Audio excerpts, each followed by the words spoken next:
नेता प्रतिपक्ष तेजस्वी यादव झारखंड पहुंचे थे। राजधानी रांची में उनका कार्यक्रम था और तमाम आरजेडी के कार्यकर्ताओं से वन टू वन बातें भी उन्होंने किया।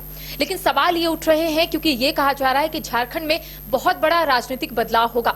हालांकि आपने देखा कि जब झारखंड में विधानसभा का चुनाव था तब 7 सीटों पर आरजेडी ने अपनी किस्मत आजमाई थी, जिसमें 2 सीटों पर फ्रेंडली फाइट हुआ। लेकिन आज अगर वर्तमान की बात करेंगे तो झारखंड में 4 आरजेडी के विधायक है और इसको लेकर तेजस्वी यादव ने कहा कि आने वाले चुनाव यानी कि झारखंड में जब अगला विधानसभा का चुनाव होगा तो मजबूती के साथ राजद जो है यहां पर प्रत्याशी उतारेगा और ज्यादा से ज्यादा सीटों पर अपनी किस्मत आजमाएगा।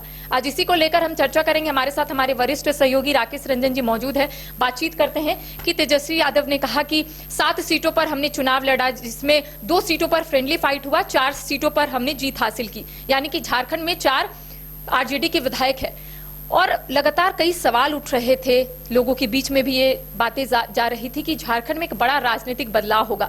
लेकिन तेजस्वी यादव ने जो सभा को संबोधित किया उससे ऐसा नहीं लगा कि झारखंड में आने वाले समय में कोई बदलाव होगा। उनका कहना है कि जेएमएम, राजद और यहाँ पर और भी घटक दल है, सहयोगी दल है, सभी के साथ हम लोग यहाँ पर अलायंस में हैं और आने वाले समय में अलायंस इसी तरह बरकरार रहेगा। जी हाँ, उनकी कोशिश है कि जो राजद है उसको पहले जैसे वो एक राष्ट्रीय पार्टी हुआ करती थी फिर से राष्ट्रीय पार्टी बने। बिहार में चुनाव में जो झटका लगा है आरजेडी को, वो जो एक दर्द है वो तेजस्वी यादव की बातों में झलकता भी है और ये स्वाभाविक भी है। बिहार में उन्होंने काफी मेहनत भी की थी।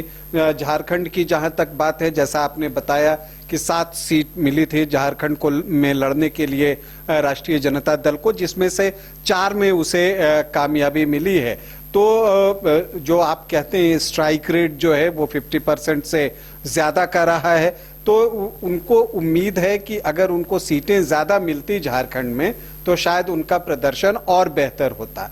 लेकिन एक बड़ा सवाल ये है कि बिहार में जो कुछ हुआ है, क्योंकि बिहार में इंडिया गठबंधन में आरजेडी ड्राइविंग सीट पर था और जेएमएम उसमें सीट की मांग कर रहा था, तो जेएमएम को एक भी सीट नहीं मिली लड़ने के लिए और जेएमएम जो है बिहार चुनाव नहीं लड़ सका।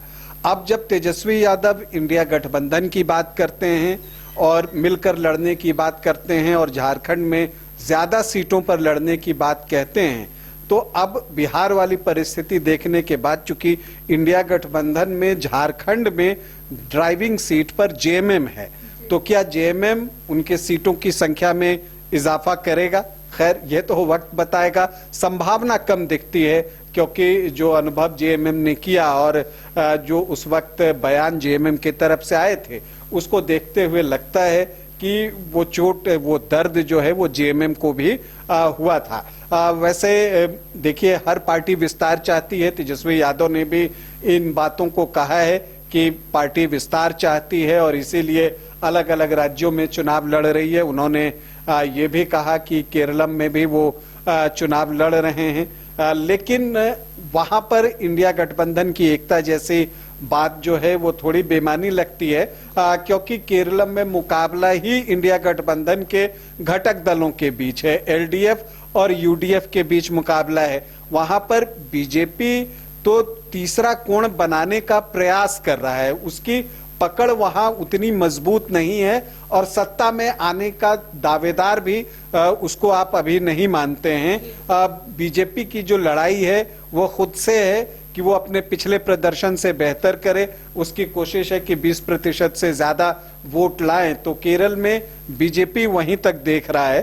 तो वहां लड़ाई इंडिया गठबंधन के घटक दलों के बीच ही है, कांग्रेस और लेफ्ट के बीच ही वहां की लड़ाई है। उसमें से एलडीएफ के साथ आरजेडी जो है वो वहां पर चुनाव जो है वो लड़ रहा है। लेकिन क्या जो आज तेजस्वी यादव ने जो आज सभा को संबोधित करने के दौरान उन्होंने जो बात कही, उनका कहना है कि आरजेडी की जो स्थिति है झारखंड में वो काफी मजबूत है और इसके साथ ही हम ये जरूर कह सकते हैं कि उनके पास भी ये बात पहुंची होगी कि झारखंड में एक बड़ा राजनीतिक बदलाव हो रहा है। क्योंकि आज जब वो संबोधित कर रहे थे उनका यही कहना है कि राजद जो है अब वैसी स्थिति में नहीं है, राजद अब मजबूत स्थिति में झारखंड में है, तो उनका कोई कुछ नहीं कर सकता है।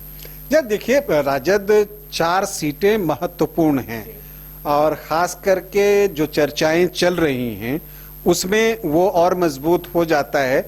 ऐसे अगर आप 56 सीट जो इंडिया गठबंधन के पास है उसमें देखें तो उसका जो इम्पैक्ट है उससे कहीं ज्यादा, जब बिना कांग्रेस के सरकार की जो चर्चा इन दिनों चल रही है, कितनी सच्चाई है वो तो अभी बताना मुश्किल है, लेकिन उसमें जो है उनकी भूमिका बढ़ सकती है।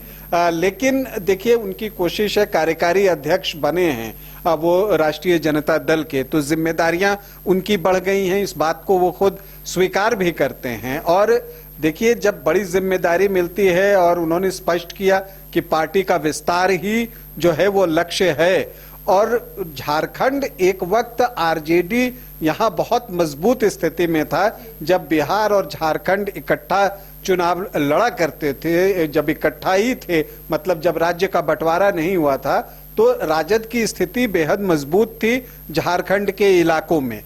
लेकिन जैसे जब राज्य का बंटवारा हुआ तो धीरे धीरे राजद कमजोर होता गया है, और अब देखिए 7 सीटें उसको जो है वो मिलती हैं। लेकिन तेजस्वी यादव की कोशिश है कार्यकारी अध्यक्ष बनने के बाद कि पार्टी का विस्तार किया जाए, और इसलिए वो कार्यकर्ताओं से भी कहते हैं कि आप अगर 1 घंटा भी पार्टी को देते हैं तो फिर उससे पार्टी का बहुत भला होगा। तो कार्यकर्ताओं में जोश भरने के लिए वो झारखंड आए, यहाँ कार्यकर्ताओं में वो जोश भरेंगे, और कोशिश होगी हर दल की जो ऐसी होती है कि जब अगली बार चुनाव आए तो उनको ज्यादा सीटें मिले। अब उस वक्त तक क्या अलाइनमेंट रह जाता है उस बारे में अभी बात करना बिल्कुल बेमानी है, क्योंकि राजनीति में हर दिन नया दिन होता है और परिस्थितियां बदलती रहती हैं, तो इसलिए उस विषय में तो कहना मुश्किल है। लेकिन राजद को आगे बढ़ाने की दिशा में तेजस्वी यादव लगातार प्रयास कर रहे हैं, बिहार में तो कर ही रहे हैं, उसी कड़ी में वो झारखंड आए हैं कार्यकर्ताओं में उत्साह का संचार करने, ये बताने कि केंद्रीय नेतृत्व जो है वो आपके साथ खड़ा है, आप पार्टी को अपना समय दीजिए, पार्टी के लिए मेहनत कीजिए, तो विस्तार की अपार संभावनाएं झारखंड में राजद के लिए है।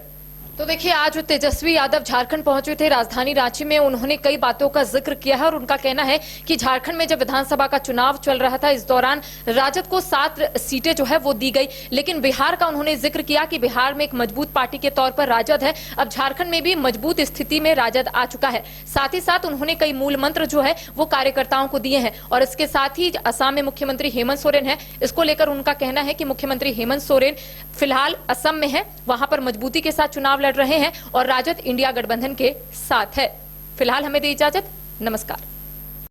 बायोम इंस्टीट्यूट नीट की तैयारी के लिए एक भरोसेमंद नाम। यहाँ अनुभवी फैकल्टी, स्मार्ट क्लासरूम और बेहतरीन टीचिंग मेथड से स्टूडेंट्स को मिलती है मजबूत तैयारी। यहाँ हर स्टूडेंट को मिलता है पर्सनल गाइडेंस और डाउट क्लियरिंग का पूरा सपोर्ट। नीट 2027 और 28 के लिए फेज 1 बैच 9 अप्रैल से शुरू हो रहा है। आज ही बायोम इंस्टीट्यूट से जुड़े और अपने डॉक्टर बनने के सपने को दे सही दिशा। बायोम इंस्टीट्यूट सिर्फ मेडिकल प्रिपरेशन का संस्थान।